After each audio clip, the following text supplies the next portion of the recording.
the 2025 Pacific Classic. This is a Breeders' Cup Challenge Series win, and you're in. It's East versus West. Fierceness versus journalism on FanDuel TV. Fierceness shipping in from the East Coast for owner Mike Rapoli, trainer Todd Pletcher. Bringing them out, this is what the fans want. Like, this is what they want. I think Fierceness, people think he needs the leads. People sometimes think he needs his way. Listen, he's a great horse, and, we'll see what happens, and hopefully he puts on something special tonight. They're off in the Pacific Classic. And Fierceness angled to the inside, almost went into that temporary rail. He's breaking from the one hole. There's a temporary rail here, so he ducks in right there. Loses all position. Get him out of there. He was going to go over the rail, though, and I don't know. He's never been in that position before and seen the gap there, and he went for it. Up the backstretch they go. So he's bottled up right here, absolutely nowhere to go. So Johnny actually decides to go in between the number 8 horse and the outside horse coming up here. And this is where I thought the winning move was. Instead of staying bobbled up and just waiting for something to open, he's just like, I'm on the best horse, let's go. Kind of wait my way out between horses and then have them pull like so they light. I just give him the head and get there and put the ears up. Once he got there, it was pretty easy from there. He gave me a lot of confidence from there.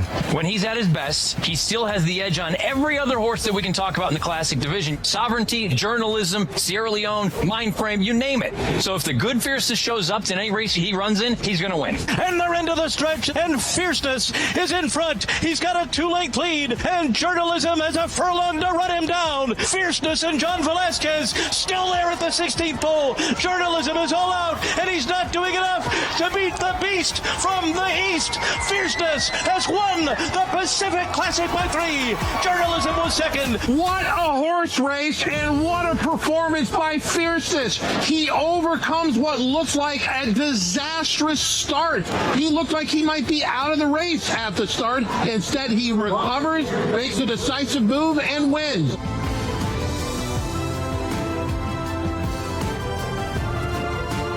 His A-plus race might be the best fastball in the game. His A- race, though, because it's such a compact division at the top, might not be good enough to win. And the thing is, he's not throwing B and C races out there anymore. Fierceness has become a much more consistent animal. At his best, he is the best. But this is what he's got to deal with. These are the horses that have punched their ticket to the Breeders' Cup Classic thus far. Costa Nova and Forever Young in Japan. Well, Forever Young is Japanese. He did it in the Saudi Cup.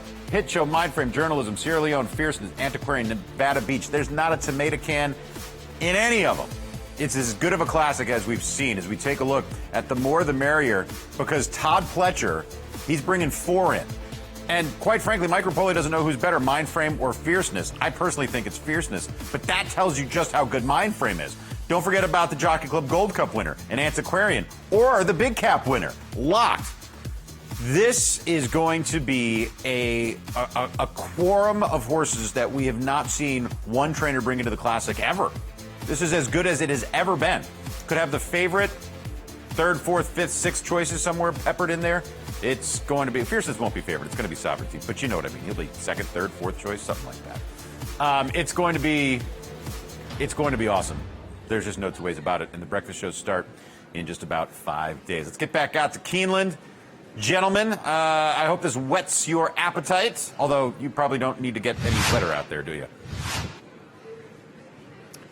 No, we don't need any more moisture in the air, Mike. But piggybacking on what you were saying, I have been flying the flag for Fierceness from jump. I mean, he just, after that Breeders' Cup Juvenile, I was sold saying, look, this is going to be a superstar down the road.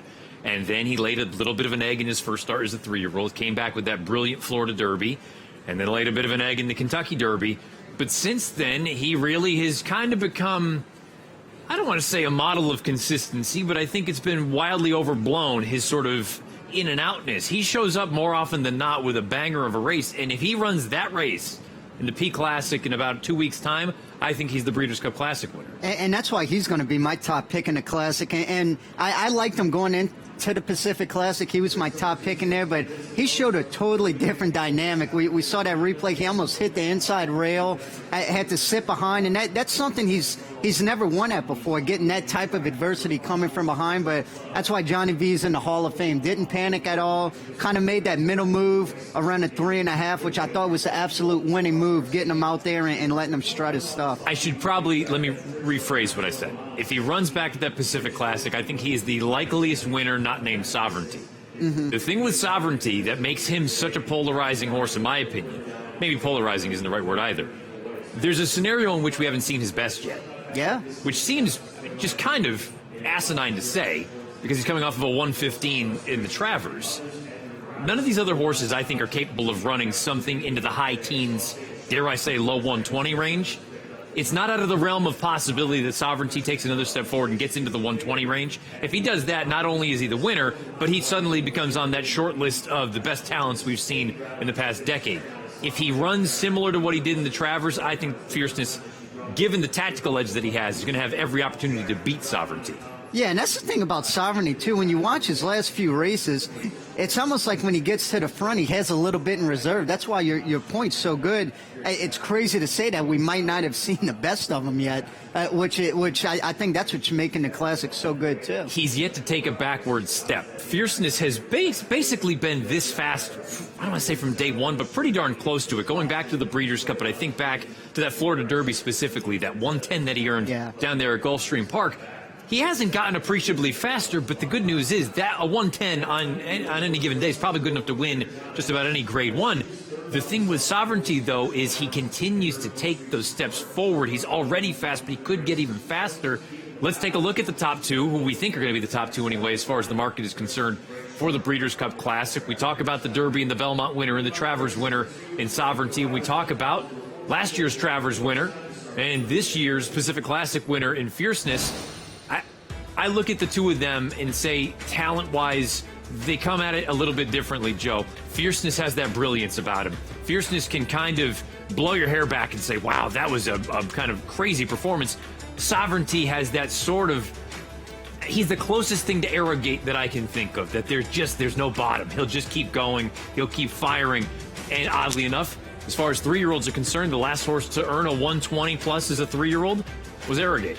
Yeah, and that's a really good analysis. He is kind of like blue collar, you would say, upwards of that. Just his performances have been nothing short of tremendous. One thing I like about Fierceness, too, which I think gives him a little bit of advantage, I feel like he loves Del Mar. To me, one of his best races was last year in the Classic when he was right off of a pace where they went 44-4 going 1.25 miles. I think any other horse would have not been around whatsoever, and he hung around for second and actually tried to battle back with Sierra Leone.